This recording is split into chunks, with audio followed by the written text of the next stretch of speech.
Hello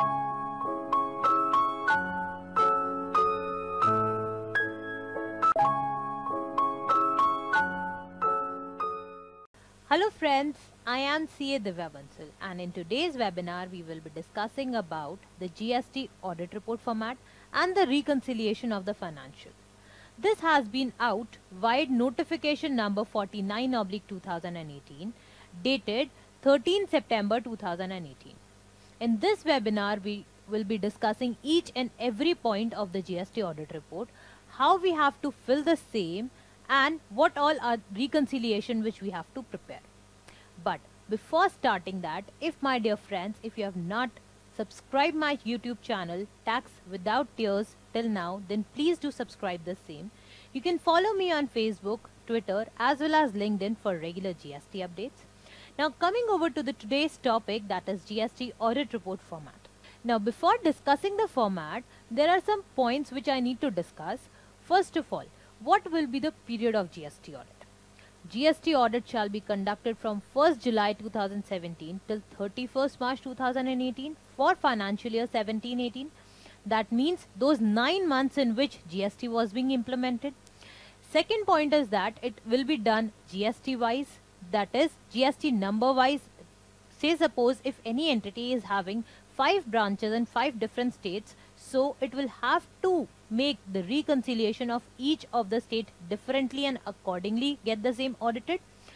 Third major point in this is that it will be performed once you have got your financial statement audited, and secondly that you must have filed your annual return in the GST, because then only on that basis you will be able to make the reconciliations. Now comes the question that who all are required to file the GST audit, or who should conduct it, how it should be conducted. These kind of question you can refer to my previous video on GST audit topic, that is the GST basics or the GST format, which was being recommended by ICI, or some other conceptual videos as discussed and uploaded earlier on this channel. This entire GST audit report as well as the reconciliation will go in Form 9C. It is divided into 2 parts. First one is part A, that is the reconciliation statement, and second, that is the part B, it is the certification.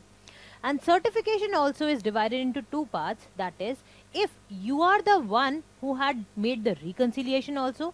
By you I mean the one who is doing the audit is also making the reconciliation statement, and second scenario will be where you have done only the audit but you have not made the reconciliation yourself. So accordingly the certifications shall vary. Now let us start first with part number A, that is the reconciliation statement. In reconciliation statements we have various parts, that is we have various points, point 1, point 2, point 3, point 4, etc. Point 1, it is basic details, that is wherein you have to simply fill the financial year, your trade name, legal name, or the whether you are liable for the audit under GST or not, etc. Now coming over to point number 2, it goes like reconciliation of turnover declared in audited annual financial statements with the turnover declared in annual return. That means you have to compare the figures of your audited financial statements with the annual return in the GST. In this, first we have table number 5, which says the reconciliation of the gross turnover. A point in this states turnover including exports. That means you have to consider the export turnover also as per the audited financial statements. Second point to be noted is that all these reconciliations are to be prepared GSTIN wise, that is per registration wise. Second, that is B point says that unbilled revenue at the beginning of the financial year. Similarly, if we go to point number H, it says unbilled revenue at the end of the financial year. Now, B point it is to be added, whereas H point it is to be deducted. Now, what do I mean by unbilled revenue? Unbilled revenue is basically that revenue which is being recognized but not yet been billed. Say for example, at the beginning of the financial year, I have 10 crores rupees as the unbilled revenue, whereas at the end of this financial year, I had only 6 crore as unbilled revenue. That means the effect of only 4 crores will be taken in this table. Next is the unadjusted advances at the end of the financial year. Now, in GST, as you all know that earlier there was a concept that each and every kind of advance, be it against the supply of goods or against the supply of services, every advance shall be made liable to GST. But later on, with the notification, the advances in respect to supply of goods has been removed. That means advance in case of services in any case shall be liable to GST, whereas in case of goods, first notification came out on 13th October and second notification came out on 15th November.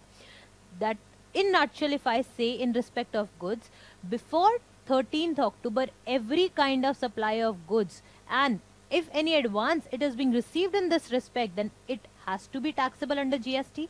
But post that, it was not taxable under GST. For this, kindly refer to the notification issued on 13th October and 15th November.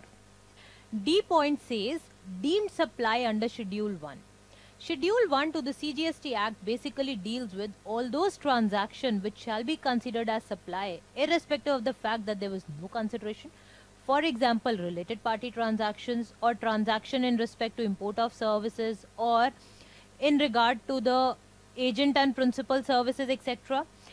Then comes the E point, that is the credit note which is being issued after the end of financial year but reflected in the annual return. That is, say suppose if you have issued any particular credit note post 31st March 2018 and the same has been reflected in the annual return, then the same will be added over here.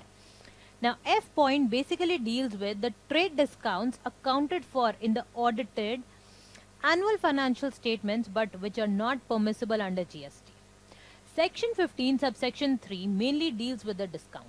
It says that either it must have been agreed before making such kind of supply, or if the discount they have been given post the supply, then it should have been mentioned in the agreement, that it should have already been specified in the agreement, or as well as the ITC need to be reversed by the recipient. So if these conditions are not being fulfilled, then that automatically means that that particular discount shall not be permissible under GST, and on that particular amount GST shall be levied. So if those conditions are fulfilled, accordingly the action or the amount needs to be filled in this F point. Now coming over to G point, it says that reduce the turnover from April 17 to June 17.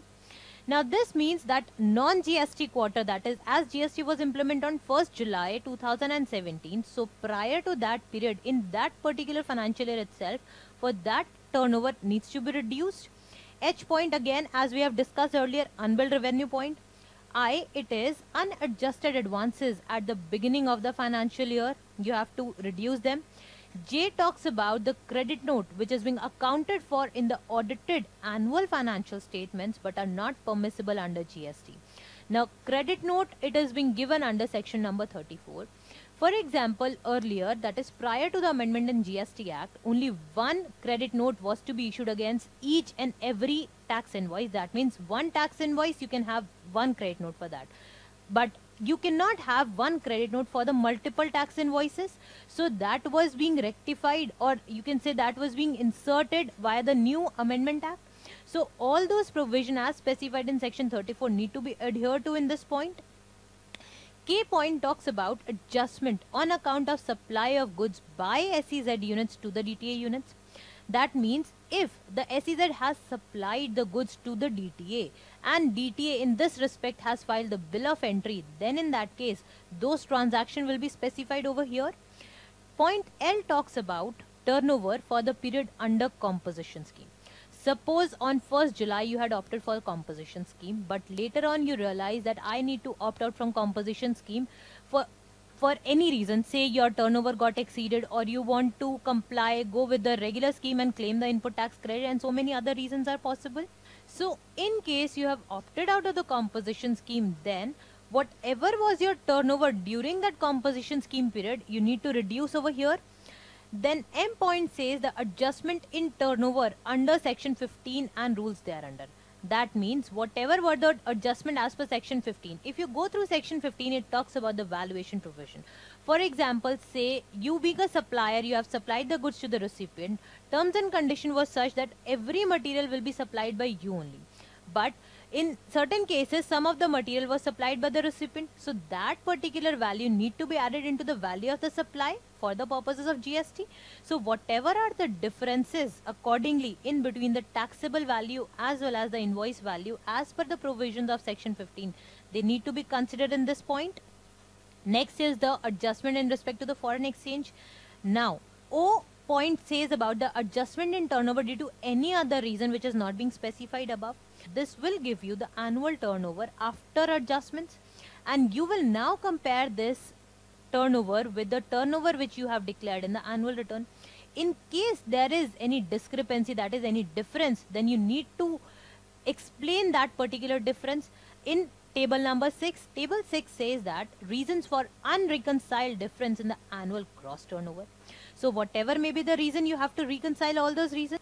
Now coming over to table number 7, it says that reconciliation of the taxable turnover. Now, reconciliation of taxable turnover basically, now what is the purpose of this table? The purpose of this table is that have you paid tax on the figure that actually you were supposed to? That is, this table will help you find out that particular amount, that particular taxable value on which you were supposed to pay the taxes. Now point A in this is annual turnover after adjustment, that is 0.5p as stated above in the earlier table. In this we have the value of exempted, nil rated, non-GST supplies, no supply turnover, etc. For example, you are dealing in petroleum products, etc., or any nil rated item, then you need to specify that turnover also over here. Then zero rated supplies without payment of taxes.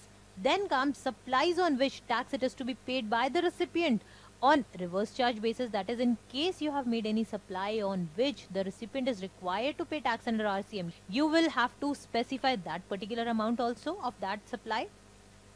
Point E, it says the taxable turnover as per adjustment, that is point A minus point B, C and D. Now you will compare this taxable turnover with the taxable turnover declared in your annual return. Again, if you have any reconciled differences, then you have to specify the reasons for the same in table number 8. Coming over to point number 3 now. Point 3, it is reconciliation of taxes paid. That is, whatever tax you have paid, whatever tax you have shown in your annual return, if there is any discrepancy in the same, then why the discrepancy is there, whatever are the reasons, you have to justify that particular same figures. So in this we have point number 9. It says that reconciliation of rate-wise liability and amount payable thereon. That means you are being given the various rate slabs, that is 5%, 12%, 18%, 28%, etc. And if in case the same supply it is under reverse charge, then RC it is also being specified. You have to specify the taxable value for the same and the tax accordingly which is being paid on it. Then comes the P point in this, which says that total amount to be paid as per the tables above, that is sum of the above figures. You then need to compare it with the figures in the annual return, and whatever may be the difference again needs to be reconciled and needs to be substantiated also, that is why the difference is being there. Then comes point number 11, which says that additional amount payable but not paid. That is due to the reasons which is being specified under table number 6, 8 and 10 above. If say suppose your liability was 1 lakh but you have only paid rupees 70,000, then 30,000 difference you need to firstly specify that why that 30,000 difference is being there, and then you will write down that what all are the additional payments which is to be made and under what tax slab, that is be it in 5%, 12%, 18%, etc. Next is point number 4, that is reconciliation of input tax credit. ITC, as you all know, it is the heart and soul of GST. If you claim more ITC, it will have a direct hit on the government revenue. But if you claim less, then obviously it will result into crunch, working capital crunch, because you will not be able to set off the same with your output tax liability if you have not claimed it. So it is important to claim the right amount of input tax credit. Also, these days, a lot of notices are also being flooded in respect to the ITC itself. You can also refer a video on the notices which are being coming these days on my channel, that is Tax Without Tears. Now discussing this point 4, in point 4 we have first of all table number 12, which talks about reconciliation of net input tax credit.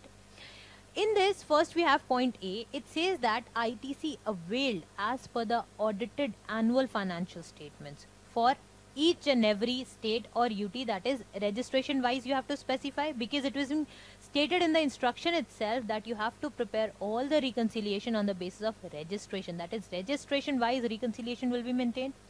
Coming over to point B, it says ITC booked in earlier year claimed in current financial year. That means if any ITC, it belonged to earlier financial year, that is financial year say suppose 16-17, but that has been claimed in financial year 17-18, then that needs to be added over here. It will also include the transitional credit which was booked in earlier years as given in the example. Then point C, it says that ITC booked in current financial year to be claimed in subsequent financial years. This will give you ITC availed as per the financial statements or the books of account. You will compare the same with the annual return figures, and if in case there is difference between the two, then again you have to reconcile the same and substantiate why the difference has been coming. 14 point, it is basically the reconciliation of the ITC declared in annual return with ITC availed on expenses as per the audited annual financial statements.